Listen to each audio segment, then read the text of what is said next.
물권법을 보도록 하죠. 186페이지. 이게 딱 페이지도 186조가 물권법에서 가장 중요한 조문인데 그 페이지도 186 이렇게 돼 있네요. 자, 물권법의 전체적인 체계를 간단하게 잡고 들어갑시다. 이제 본격적으로 민법 총칙이 끝났고, 민법 총칙에서 우리가 배운 건 법률행위가 어떻게 성립하느냐, 그리고 성립한 법률행위의 어떤 효력이 무효가 되거나 취소가 되는, 그리고 그 무효나 취소의 효력 이런 등등을 배우고, 특수한 법률행위로 대리와 부관, 조건과 기한부 법률행위, 이걸 배운 게 전부입니다. 이제 본격적으로는 재산권을 배우려고 한 거죠. 재산권. 재산권은 물권과 채권으로 나뉘어져 있는데, 이제 그 중에 물권에 관한 법, 물권법을 배울 거예요. 물권법은 여러분이 좀 어렵습니다. 채권법도 어렵지만 물권법 특히 더 어려워요. 일단은 물권법에서 물권을 배우는 건데, 물권의 종류, 첫 시간에도 했는데 어떠한 것들을 배울 거냐, 그 종류를 먼저 확인해야 되겠죠. 물권의 종류는 크게 그렇죠. 점유권과 본권. 이게 그냥 점유라는 사실만 있으면 묻지도 따지지도 않고 물권을 인정하는 거예요. 이게 점유권. 그런데 본권은 따져서 네가 왜 그 권리를 주장하는 거야? 이유를 따져서 권원이 있어야 되는 거죠. 그걸 권원이 있는 걸 전제로 한 본권. 그래서 주로 이제 본권을 배우는데, 본권에는 가장 완벽한 권리인 소유권과, 이 소유권은 사용, 수익, 처분, 모든 권능이 다 포함되어 있는데, 그중에 일부 권능으로 제한되어 있는 물권을 제한물권이라고 한다겠죠. 제한물권은 사용, 수익만 할 수 있는 권리가 용익물권. 사용은 못하지만 어떤 처분, 이제 나중에 돈을 안 갚으면 실행해서 하는 처분, 담보물권 이렇게 나누고, 용익물권에는 지상권, 지역권, 전세권 세 가지가 있고, 담보물권에는 유치권, 질권, 저당권, 이런 것들을 이제 배울 겁니다. 이걸 물권법 강론이라고 그래요. 물권법 강론. 이걸 배우기 전에 공통적으로 적용되는 것들을 법에서는 총론이라고 해서 따로 뽑아서 또 공부를 합니다. 우리가 민법 총론을 배웠어요. 민법 총칙. 민법 총론은 물권법과 채권법 다 적용되는 거고, 지금 배우려는 물권법 총론은 물권에만 적용되는 거예요. 물권에 이러한 것들에 적용되는 물권법 총론을 배울 겁니다.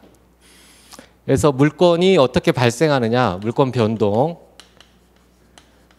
물권이 변동하기 위한 요건이 어떻게 되느냐, 그리고 물권의 이제 쉽게 말하면 발생, 변경, 소멸인데 그 중에 가장 중심이 되는 건 성립이니까 언제 물권이 발생하느냐, 물권 발생하기 위한 요건, 이게 첫 번째 총론에서 배울 내용이고, 두 번째로는 효력이 어떻게 되느냐, 발생한 물권의 효력. 세 번째는 죽어야 되겠죠. 소멸. 물권이 언제 소멸하느냐. 큰 덩어리로 보면 이 세 가지를 배우는 겁니다. 물권 변동, 효력, 소멸. 그다음에 강론 세부적으로는 이런 것들을 배우고.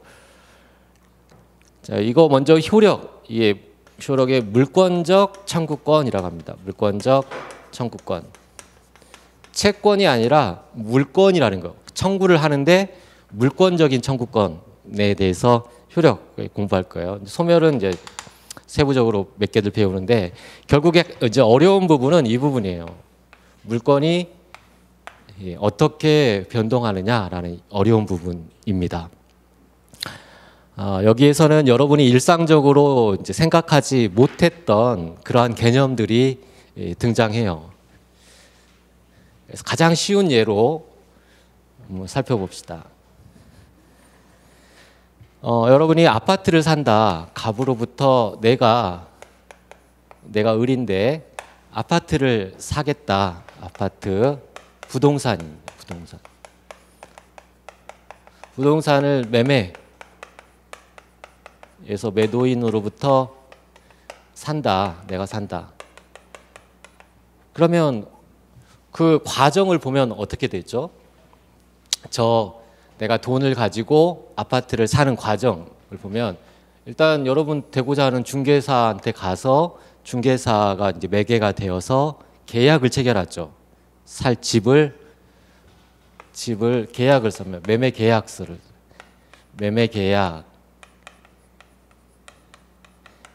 계약서를 씁니다. 뭐 이걸 문서로 계약서를 쓰든 말로 하든 상관이 없어요. 어쨌든 계약을 합니다. 계약. 우리 민법 총칙에서 배운 법률행위죠.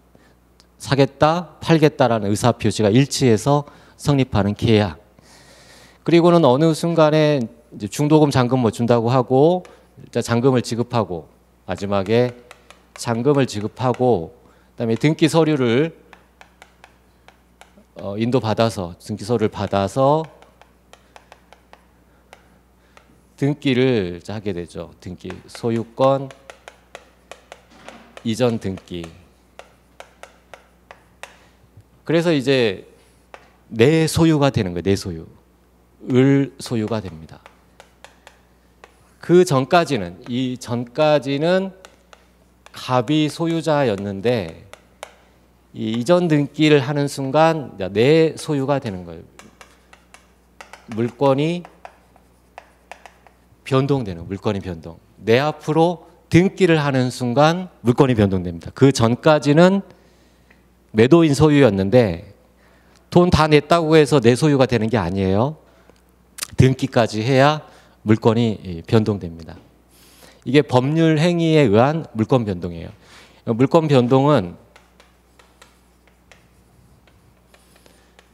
변동의 종류는 두 가지가 있어요. 두 가지. 우리가 첫 시간에 권리가 발생하기 위한 종류는 두 가지가 있다고 했어요. 언제 발생한다고 했죠?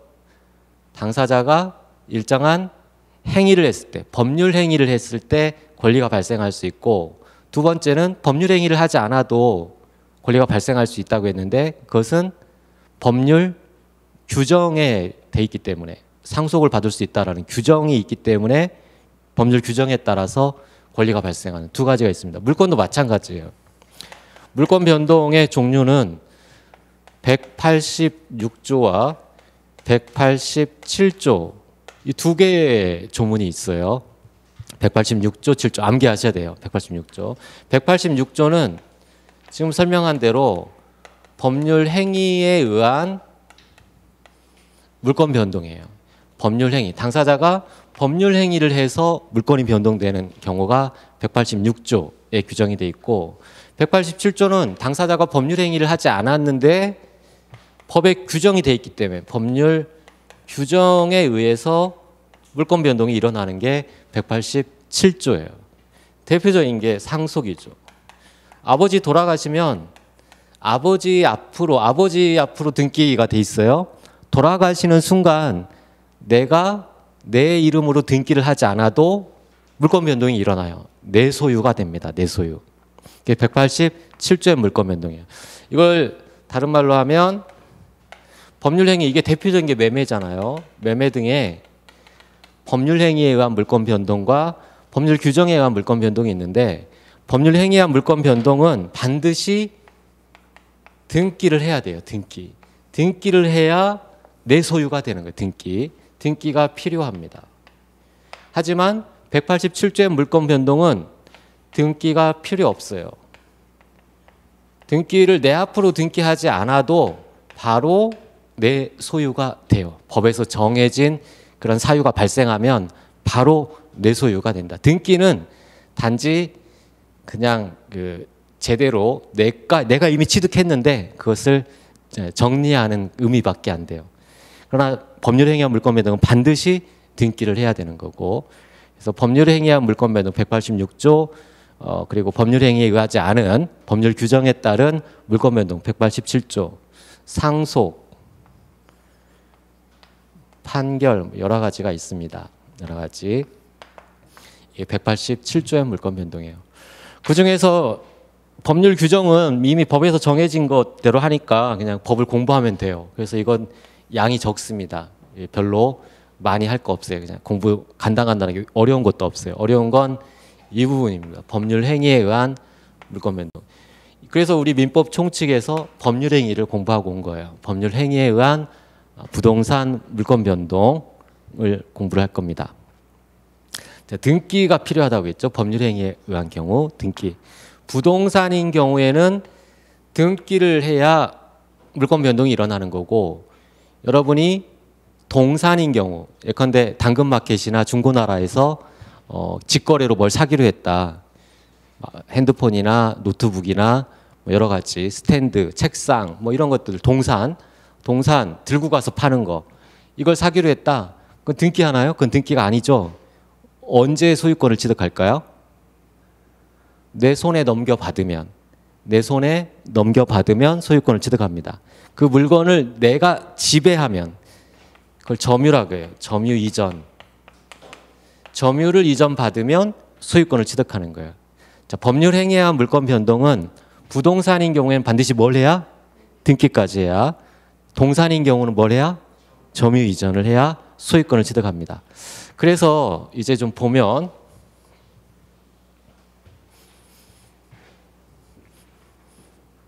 자, 이렇게 우리가 아파트 매매를 하는 거, 매매 계약을 하고 중도금이나 잔금을 지급하고 등기를 하면 소유권을 취득하는데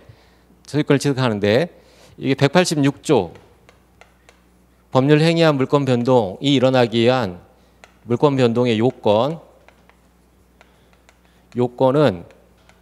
이게 법률 행위에 의한 거잖아요. 법률 행위에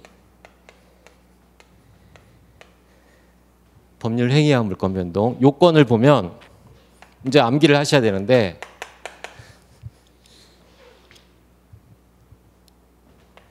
이 법률 행위는 권리를 발생시키는 거예요. 권리를 발생시키는 건데, 권리의 종류에는 채권을 발생시키는 법률 행위가 있고 물권을 발생시키는 법률 행위가 있어요. 여러분이 보통 이 대표적인 법률 행위가 뭐였죠? 계약이잖아요. 법률 행위 3개라고 했잖아요. 단독행위, 계약, 합동행위, 이 3개인데 이게 거의 99%, 계약이 99%. 그래서 법률 행위 하면 계약 이렇게 생각하시면 되는데, 그 계약, 우리가 계약을 한다고 할 때 그 계약은 일반인들이 알고 있는 계약은 채권을 발생시키는 법률 행위예요. 채권을 발생시키는 법률 행위. 채권을 발생시키는 법률 행위를 채권 행위라고 해요. 채권 행위. 우리 민법 총칙 앞에 그 서설 부분에, 총론 부분에도 이런 개념이 있습니다. 여기서 행위는 뭐라고요? 법률 행위예요. 지금 우리 법률 행위에 의한 186조 보는 거예요. 법률 행위에 의한 물권 변동이 일어나려면 행위를 해야 돼, 행위. 근데 행위는 채권을 발생시키는 행위라고. 쉽게 말하면 계약입니다. 우리가 계약, 매매 계약, 채권을 발생시키는 행위. 그리고 뭐가 있어야 된다고 했어요? 반드시 뭐가 있어야? 등기를 해야 물권 변동이 일어난다고 했어요. 등기까지. 또는 동산이라면, 만약에 동산이라면 여기는 등기 대신에 점유 이전이 있어야 돼요. 그러니까 행위와 등기, 그러니까 동산 빼버리고 봅시다. 대표적인 중요한 게 부동산이니까 행위와 등기가 있어야 되는데, 이 행위는 우리가 알고 있는 행위는 이 채권 행위예요. 매매 계약. 그런데 권리를 발생시키는 행위는 그 권리가 채권도 있고 물권도 있기 때문에 물권을 발생시키는 행위, 물권 행위라는 게 있어요. 물권 행위. 계약이에요. 계약. 쉽게 말하면 계약의 물권 행위와 등기. 그런데 부동산 물권 변동이 일어나려면, 물권 변동이 일어나는 여기서 말하는 법률 행위라는 것은, 우리 일반인들은 여기 법률 행위를 계약인데 이걸로 알고 있단 말이에요. 이거. 근데 부동산 물권 변동이 일어나려면 이게 필요한 게 아니고 이 두 가지가 있으면 돼. 두 가지. 물권 행위와 등기가 있어야 돼. 물권을 발생시키는 행위와 등기. 근데 이 물권행위 이걸 일반인이 몰라요. 그래서 민법이 이제 물권법이 어렵습니다. 이건 일반인들은 처음 듣는 얘기예요. 우리 계약 맺었어. 일반인이 말한 계약은 다 이겁니다. 채권 계약. 채권을 발생시키는 계약이에요. 채권 계약. 그래서 여기서 이 시간적 순서로 보면 매매 계약을 했고 서류를 이전받았고 등기를 격려했는데 그러면 언제 자, 이 매매 계약한 거 이거 채권 계약을 맺은 거예요. 채권 계약. 여기에서는 채권만 발생해요. 매매 계약에서는 채권 행위, 저게 채권 행위이기 때문에 채권만 발생하는 거예요. 소유권 이전하라라고 청구할 수 있는 채권. 1억 주고 사기로 했으니까 1억 대금을 지급하라라고 청구할 수 있는 채권만 발생해요. 그런데 물권 변동이 일어나려면 이게 필요한 게 아니에요. 이거 없어도 돼요. 물권 행위와 등기가 있어야 돼요. 채권을 발생시키는 행위가 아니라 물권 행위. 물권 행위는 언제 했느냐? 일반인은 나는 그런 행위 한 바가 없는데요. 그렇게 돼요. 이 과정에서 그렇게 된다. 그러니까 이 물권 행위는 법학에서 만들어낸 개념이에요. 법학에서. 너희들은 안 했을지 모르지만 언젠가는 했어. 이 과정 중에 언젠가는 했어. 라고 해서 물권 행위를 한 걸로 봅니다. 여러분 쉽게 생각하면 여기에서 할 수도 있고 여기서 할 수도 있고 이 중간에 어디에선가 이 행위를 했다 해서 등기까지 해서 소유권을 취득했다. 중간에 어디에선가 했다. 통상적으로는 같이 이루어지는. 왜 이런 얘기를 하냐면 채권 행위는 의무 부담 행위예요. 채권은 상대방이 의무를 부담하는, 의무를 부담한다. 민법 총칙 교과서 앞에 있어요. 의무를 부담하는 행위. 물권 행위는 의무를 부담하는 게 아니라 처분 행위, 처분 행위. 처분 행위. 예컨대 우리가 알고 있는 계약이 다 이거라고 했죠. 자, 증여도 계약이에요. 내가 아파트 열채가 있는데 한 채를 너한테 줄게. 증여, 오케이, 감사. 서로 청약과 승낙에 의해서 증여 계약이 성립했습니다. 그럼 증여 계약만 성립한 상태에서 누구 소유예요? 자, 증여 계약만 성립한 상태에서 상대방이 가지는 권리는 뭐예요? 내가 쟤한테 주기로 했어. 아파트를 준다. 오케이, 감사. 받겠다. 상대방은 야, 너 이제 나한테 주기로 했으니까 내놔. 라고 청구할 수 있는 권리를 갖는 거죠. 근데 그 권리는 나한테만 주장할 수 있는 거예요. 소유권이 아니에요. 채권이지, 채권. 우리가 계약에 의해서 발생한 건 채권이 발생한 거예요. 채권 계약. 다른 말로 하면 주겠다라는 사람은 소유권을 넘겨줄 의무를 부담하는 거죠. 의무를 부담시킨 채권 계약을 한 겁니다. 이거는 물권이 변동된 게 아니라 채권이 발생한 거예요. 채권. 모든 계약이 다 이래요. 모든 계약. 매매 계약을 했다. 그래서 상대방이 물권을 취득하는 게 아니에요. 매매 계약에 의해서는 채권을 취득하는 거예요. 채권. 상대방은 채권. 한 사람은 채무를 부담하는 거죠. 의무 부담. 한 사람은 채권을 취득. 그럼 물권이 변동되려면 물권을 발생시키는 행위를 해야 돼요. 이게 이제 법학자들이 만들어낸 개념입니다. 계약에 의해서는 채권만 발생하기 때문에 물권 변동이 일어날 수가 없다고. 그럼 물권 변동이 일어나려면 지금 당사자가 행위를 해서 물권 변동이 일어나는 걸 공부하는 거잖아요. 뭔가 물권을 발생시키는 행위를 해야만 물권이 취득되는 거지. 그래서 그것을 처분행위라고 하면서 만들어낸 개념이에요. 만들어낸. 일반인들은 모르는데 만들어낸 개념이다. 통상적으로는 언제 있다고 보느냐. 이 서류, 소유권 이전 등기 서류를 넘겨줄 때 물권행위가 있다라고 봅니다. 물권행위가 있다.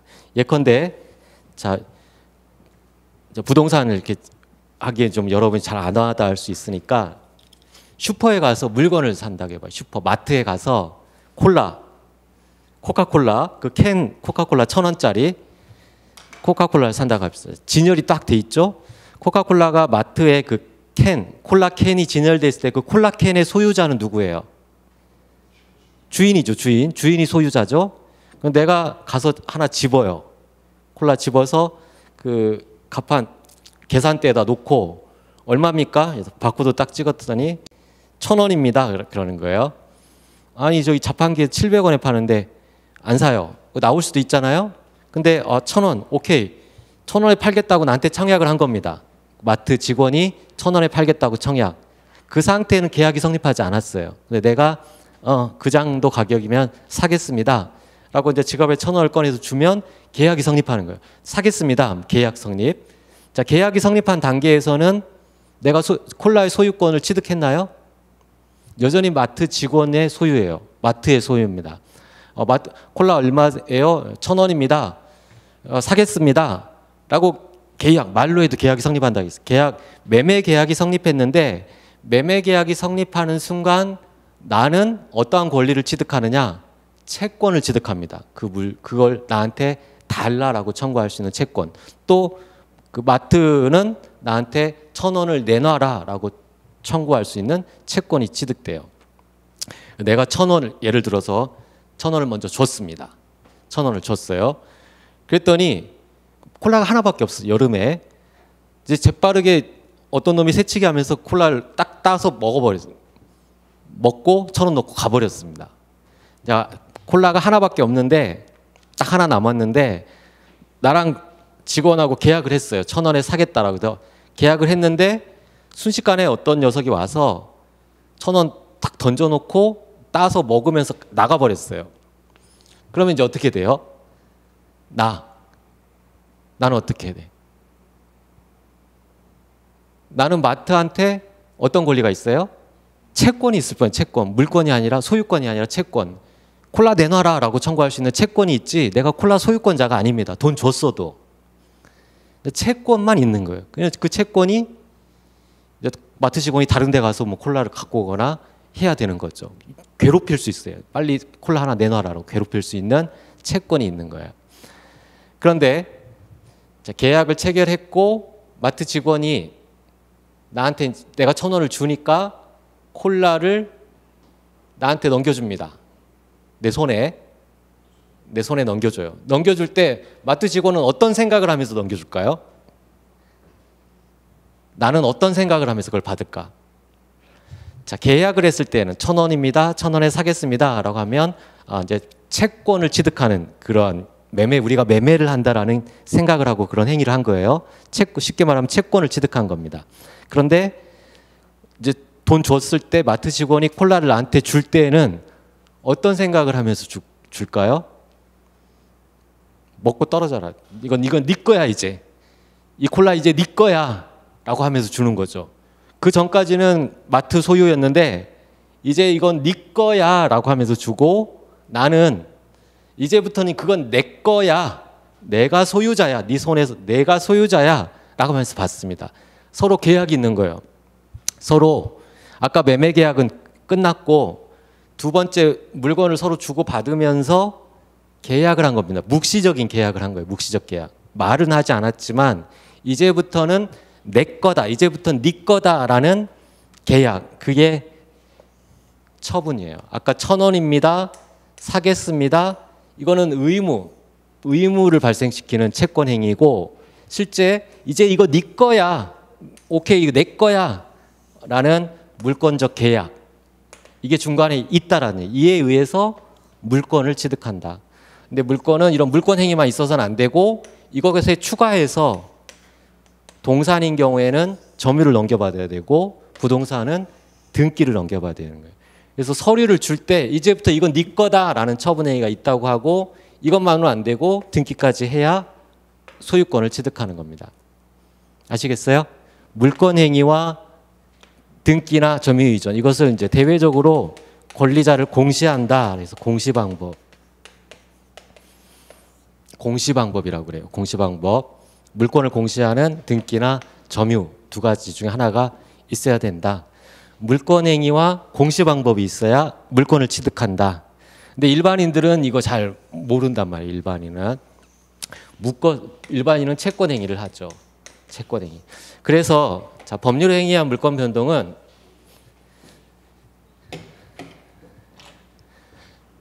물권 행위와 부동산만 하면 등기 이 두 가지가 있으면 돼요. 물권행위와 등기. 근데 통상적으로 일반인은 채권행위를 한단 말이에요. 근데 이게 만약에 이 채권행위, 계약, 매매 계약이 있는데 이 매매 계약은 이제 네 거다. 애따 이거 너 먹고 떨어져라. 이게 네 거야. 이제부터 내 거야. 라고 하는 이 물권행위를 하는 원인이 됩니다. 원인. 이걸 원인행위라고 해요. 원인행위. 왜 마트 직원이 콜라를 나한테 줘요?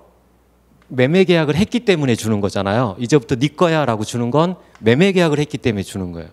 물권행위를 한 원인행위가 된다는 얘기예요. 채권행위가. 매매 계약이 원인행위가 된다. 원인행위, 의무부담행위, 여기는 처분행위, 이건 공시방법. 기본적으로는 물권행위와 공시방법 이 두 가지만 있으면 되는데 대체로 이걸 한단 말이에요.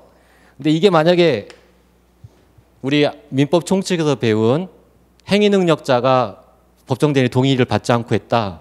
취소권을 행사하면 소급해서 무효가 되죠. 또 강행법규에 위반한다. 무효. 우리 채권법에서 배우는 해제. 자, 이런 것들 하면 다 무효가 돼요. 무효.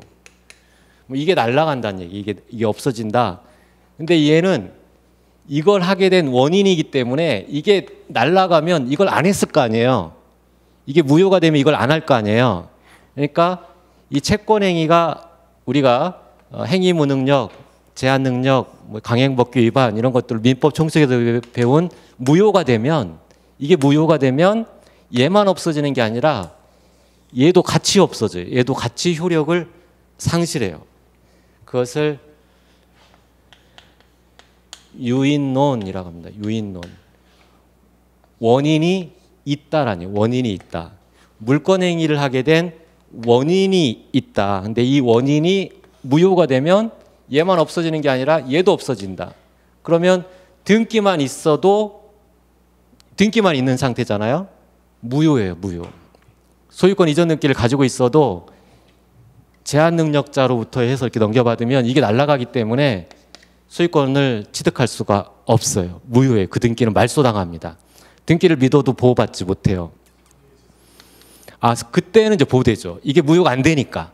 이게 무효가 안 될 때는 이게 안 날아가니까 이게 보호되지. 그래서 선의 제3자 보호 규정은 이걸 살려놓는 거예요. 이걸 살려놓는 107조 2항, 108조 2항 이런 등에서 살려놓으면 이게 남게 되죠. 그래서 등기가 있다고 해서 항상 소유권을 취득하는 게 아니에요. 등기가 있어도 이게 유효해야 돼요. 근데 이게 유효하려면 이것도 유효해야 돼요. 그래서 이것들을 따져봅니다. 민법 총칙에서 배운 법리들이 여기에 적용되게 돼요. 그래서 이게 날아가면 이것도 함께 날아간다. 이것을 유인론이라고 합니다. 그래서 여러분이 이제 다 어떤 등기가 이제 경례됐다고 할 때 이 사람이 소유권을 취득했느냐 이것들을 이제 수없이 볼 건데 그때 검토를 하는 것은 세 가지를 검토해야 돼요. 채권행위, 물권행위, 등기 이 세 개가 모두 유효해야 하나라도 걸리지 않고 모두 유효해야 소유권을 취득합니다. 저당권도 마찬가지고 그래서 이걸 세 개를 항상 검토해야 돼요. 채권행위, 물권행위, 등기. 이 채권행위가 우리가 일반적으로 말하는 계약, 사례에서 나오는 일반적인 계약 이게 채권행위고 물권행위는 이게 없어지면 같이 없어지기 때문에 유인론. 물권행위만 독자적으로 없어지는 경우가 있느냐? 하나가 있습니다. 하나. 무권한 자가 처분했을 때. 권한이 소유자가 아니에요. 소유자가 아닌 자가 처분하면 무효예요. 무효. 소유자 아닌 자가 처분하는 건 무효. 소유자 아닌 자도 계약은 유효하게 할 수 있어요. 예컨대 내가 이건 학원 소유죠. 이거 학원 소유예요. 내가 여러분한테 이거 집에서 쓰시면 칠판에도 해가지고 쓰시면 공부하는데 도움됩니다 해서 잘 이렇게 이빨을 잘 풀어서 10,000원에 팔기로 했어요. 이 매매 계약 유효할까요? 아닐까요? 매매 계약. 계약은 채권행위, 매매 계약. 채권행위는 의무부담행위. 내가 이 소유권을 넘겨줄 의무를 부담하는 거예요. 내 소유가 아니지만 나는 처분할 수 있는 권한은 없어요. 소유자가 아니기 때문에 하지만 이 매매 계약은 유효합니다. 얼마든지 가능하겠죠. 왜냐하면 내가 이빨을 잘 풀어서 10,000원에 팔았어요. 학원에다가는 이거 얼마 주고 사겠어요, 제가? 이거 한 1,000원이면, 대표님 이거 한 1,000원이면 되겠죠? 1,000원에 사서 10,000원에 팔면 9,000원이 남는 거잖아요. 이런 걸 일반적으로 하는 일이에요. 다른 사람 물건을 막 팝니다. 이윤을 많이 남겨서. 그거 다 유효예요, 유효. 소유자가 아니라 하더라도 의무부담 행위는 유효하게 할 수 있어요. 내가 소유권 취득해서 넘겨줄 수가 있으니까. 그러나 물권 행위는 무효가 되는 거예요. 물권 행위는. 물권 행위는 할 수가 없어요. 물권 행위는 소유자가 아닌 자는 처분할 수가 없어요. 무권한 자의 처분. 그래서 내가 매매 계약은 할 수 있지만 내가 이걸 소유권도 취득하지 않은 상태에서 자, 매매 계약하고 10,000원 받은 다음에 이걸 주면 저분은 소유권을 취득하느냐? 채권 행위는 유효하게 했지만 물권 행위가 무효예요. 공시 방법으로서 점유는 넘겨받았잖아요. 근데 이게 하나가 탈락됐으니까 소유권을 취득할 수가 없어요. 손해를 보게 됩니다. 10,000원만 잃게 되는 거예요. 소유자 아닌 자는 처분할 수 없으니까. 그래서 이 물권행위 부분은 이거 하나입니다. 이거 쉬워요. 무권한 자가 처분했을 때 무효. 이제 어려운 부분은 이 부분이지. 이 부분. 이건 민법 총칙을 다 알아야 여기서 해결이 되니까. 채권행위, 물권행위, 공시방법 이 세 가지가 필요하다. 그래서 예를 하나 들어봅시다. 자, 갑이 소유자인데 X 부동산의 소유자예요. 근데 을과 매매 계약을 했습니다. 매매. 그래서 을 이제 매수인. 그래서 1억에 X 부동산 아파트를 1억에 사고 팔기로 계약을 하고 이 계약에 기초해서 등기까지 넘겨줬어요. 매매 계약을 하고 등기를 넘겨줬다. 등기부는 이렇게 돼 있어요.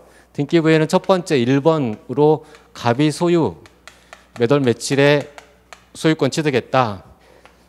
등기부에 갑이 을한테 팔았다. 그래서 을한테 등기가 이전 등기가 돼 있다. 몇 월 며칠에 어쩌고저쩌고 이렇게 그 과정이 쭉 서술이 돼 있어요. 등기까지 넘겨받았다는 얘기예요. 을이 매매 계약을 하고 등기를 넘겨받았다. 그럼 얘가 소유권을 취득하느냐 따져봐야 되겠죠. 채권행위, 물권행위, 등기 이 세 가지가 다 있어야 됩니다. 일단 등기 받았잖아요. 등기 있네. 물권행위는 얘가 소유자냐 아니냐 이걸 보는 거예요. 얘가 소유자잖아요. 물권행위도 있네. 채권행위 매매했네. 뭐 있네. 통상적으로는 소유권을 취득합니다. 근데 이제 문제는 여기에 얘가 미성년자.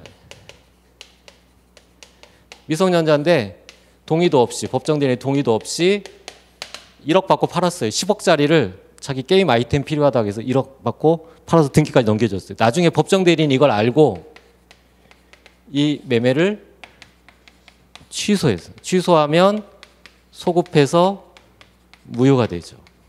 이게 무효가 돼요. 무효.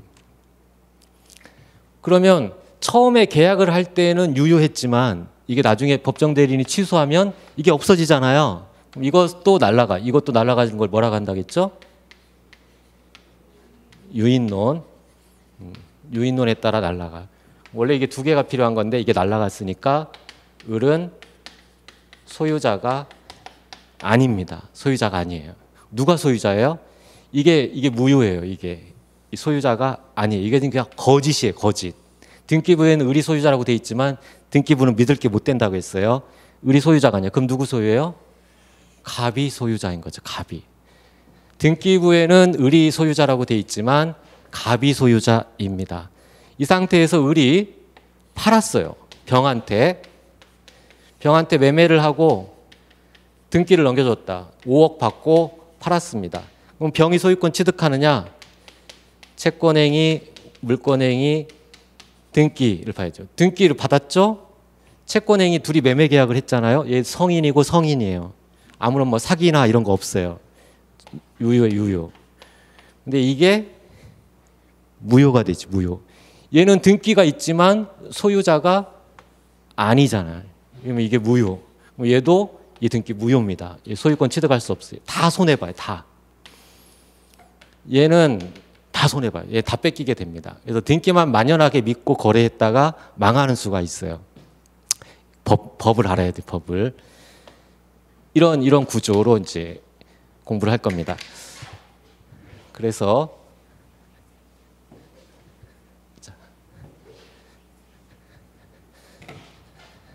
자, 갑이 X 부동산을 을한테 팔았어요. 파는데 첫 번째 매매 계약만 했다. 매매 계약만 했다. 두 번째는 매매 계약도 하고 등기도 격려해 주었다. 이전 등기도 격려해 주었다. 나눠 봅시다. 먼저 첫 번째 매매 계약만 한 상태. 얘가 등기부상으로는 갑이 소유자이고 그냥 미성년자 아니에요. 그냥 유효한 상태에서 매매 계약만 했어요. 그럼 을은 뭘 취득하죠? 을은 채권을 취득하는 거지. 채권. 그 채권의 내용은 X 부동산의 소유권을 나한테 이전하라. 소유권 이전 등기를 해라. 라고 청구할 수 있는 채권을 취득하는 거예요. 소유권 이전 등기 청구권이라는 채권. 등기를 청구할 수 있는 채권을 취득하는 거예요. 채권. 매매 계약만 한 상태는 채권을 취득해요. 돈 다 줬어도 마찬가지예요. 돈, 잔금 다 치렀어도 갑이 여전히 소유자로 등기하고 있으니까 채권을 취득할 뿐입니다. 등기 청구권 첫 번째, 채권적 청구권의 성질을 가져요. 등기 청구권, 매매 계약에 기한 등기 청구권은 채권적 청구권을 갖는다. 매매 계약이 채권 계약이니까. 그런데 자, 매매 계약도 하고 등기도 격려해 줬어요. 근데 여기에 더 나아가서 저 A라는 매매를 얘가 미성년자였고 법정 대리인의 동의를 받지도 않고 취소했어요. 취소했다. 얘가 등기부상으로 1번 갑이 등기였고 2번 갑에서 을 등기. 현재 을이 소유권 등기를 갖고 있어요. 그런데 매매 계약을 취소했다. 누구 소유라겠죠? 이 상태가 되면 갑이 소유자가 된다겠죠? 자, 등기는 이건 이제 끝냈고 등기는 현재 을 앞으로 돼 있지만 갑이 소유자입니다. 이걸 나중에 알고 법정 대리인이 등기 불안하잖아요. 갑이 등기부에는 이렇게 돼 있단 말이에요. 갑에서 을 소유다. 등기부에는 을이 소유자다. 이렇게 돼 있단 말이에요. 그러니까 여러분이 법정 대리인이거나 하면 어떻게 하겠어요? 이거 없애야 될 거 아니에요. 이걸 없애야 이게 남잖아. 이런 등기 청구를 말소 등기 청구라고 합니다. 을의 등기를 말소하라라는. 갑이 을을 상대로 말소 등기를 청구합니다. 말소 등기 청구. 말소 등기 청구권을 행사해요. 너 명의의 2번에 있는 을 너 명의의 등기를 말소하라라는 말소 등기 청구권. 이 말소 등기 청구권은 이것도 등기 청구권이죠. 네 등기를 말소하라라는 등기 청구권은 이거는 을한테도 주장할 수 있고 아까처럼 을이 병, 정 막 팔아서 정이 가지고 있어도 얘한테도 말소를 청구할 수 있어요. 모든 사람한테 주장할 수 있는 권리예요. 그러니까 이것은 채권적 성질을 가져요. 물권적 성질을 가져요. 채권은 한 사람만 조질 수 있는 권리. 얘는 모든 사람한테 주장할 수 있는 권리. 물권적 청구권이에요. 이건 물권적 청구권의 성질을 가져요. 아까 매매 계약만 한 상태에서 을이 갑한테 달라고 청구할 수 있는 등기 청구권은 채권적 청구권. 갑한테만 달라고 청구할 수 있는 채권적 청구권의 성질을 갖지만 이게 잘못된 등기가 돼 있다. 그래서 소유자가 아닌 자 앞으로 등기가 돼 있다. 그래서 이 등기를 말소하라라는 청구는 모든 사람한테 주장할 수 있는 물권적 청구권의 성질을 갖는다. 자, 거기에 이제 기본 개념들은 본 거예요. 교재로 한번 살펴봅시다. 186페이지에 물권의 의의에서 물권은 의 첫째 줄, 사람이 물건을 직접 지배해서 지배할 수 있는 권리. 채권은 채무자가 어떤 행위를 해줘야만 만족을 얻을 수 있는 권리이지만 물권은 누군가의 행위를 기다리지 않고 직접 만족을 얻을 수 있는 권리이다. 187페이지 보면 물권의 본질에서 양가로 3번에 보세요. 양가로 3의 절대권이라고 했죠. 첫째 줄, 누구에 대해서도 거기 밑줄. 모든 사람한테, 이 세상에 존재하는 모든 사람한테 주장할 수 있는 권리다. 옆에 대세권이라고 죠. 대세권. 세상을 향해서 주장할 수 있는 권리, 대세권. 그럼에 비해서 채권은 어떤 권리죠? 채권은 모든 사람한테 주장할 수 있는 절대권이 아니라 채무자한테만 주장할 수 있는 권리죠. 그래서 셋째 줄 끝부분에 상대성이라는 말이 있죠. 상대권, 채권은 상대권이고 대인권이라고 하죠. 채무자한테만 주장할 수 있는 대인권. 물권은 대세권, 절대권. 채권은 대인권, 상대권이라고 이야기를 해요. 넘겨보시면 188페이지. 따라서 목차 3번에 있는 것처럼 일물일권주의가 원칙입니다. 하나의 물건에는 하나의 권리만 인정되는. 소유자가 두 사람이 있을 수가 없다는 얘기야. 하나의 권리에는 하나의 물건만 인정한다. 이걸 일물일권주의. 물론 예외가 있습니다. 일단 일물일권주의 원칙을 기억하면 되겠어요. 넘겨보시면 190페이지에 물권 법정주의라고 나와 있어요. 채권은 만들기 마련이에요. 여러분이 나 하루에 10,000원씩 줄 테니까 나 다리가 불편하니까 내 책가방 들어줘. 이렇게 계약을 맺어도 채권이 발생해요. 유형이 무궁무진합니다. 채권은. 법률행위 자유상 자유롭게. 여러분 집에서 형제들하고도 계약을 맺죠. 너 뭐 해주면 옷 빌려주면 너 코트 좀 빌려주면 뭐 하여튼 다 계약을 해서 채권을 발생시키는 거예요. 채권의 종류는 무제한입니다. 당사자가 자유롭게 정할 수 있어요. 뭐 첩계약 등의 사회질서에 반하거나 강행법규에 위반되지 않는 한 무제한으로 인정이 돼요. 하지만 물권은 지들 마음대로 만들 수가 없습니다. 왜냐하면 물권은 대세권이기 때문에 모든 사람한테 주장할 수 있는 권리여서 그걸 마음대로 만들어내서 모든 사람한테 주장한다는 건 거래 안전을 해쳐요. 그래서 물권은 법에서 정해져 있습니다. 이것을 물권 법정주의라고 해요. 물권 법정주의. 191페이지에 그 185조가 돼 있죠. 물권은 법률이나 관습법에 의하는 외에는 임의로 창설하지 못한, 자기들 마음대로 물권의 내용을 만들어낼 수가 없어요.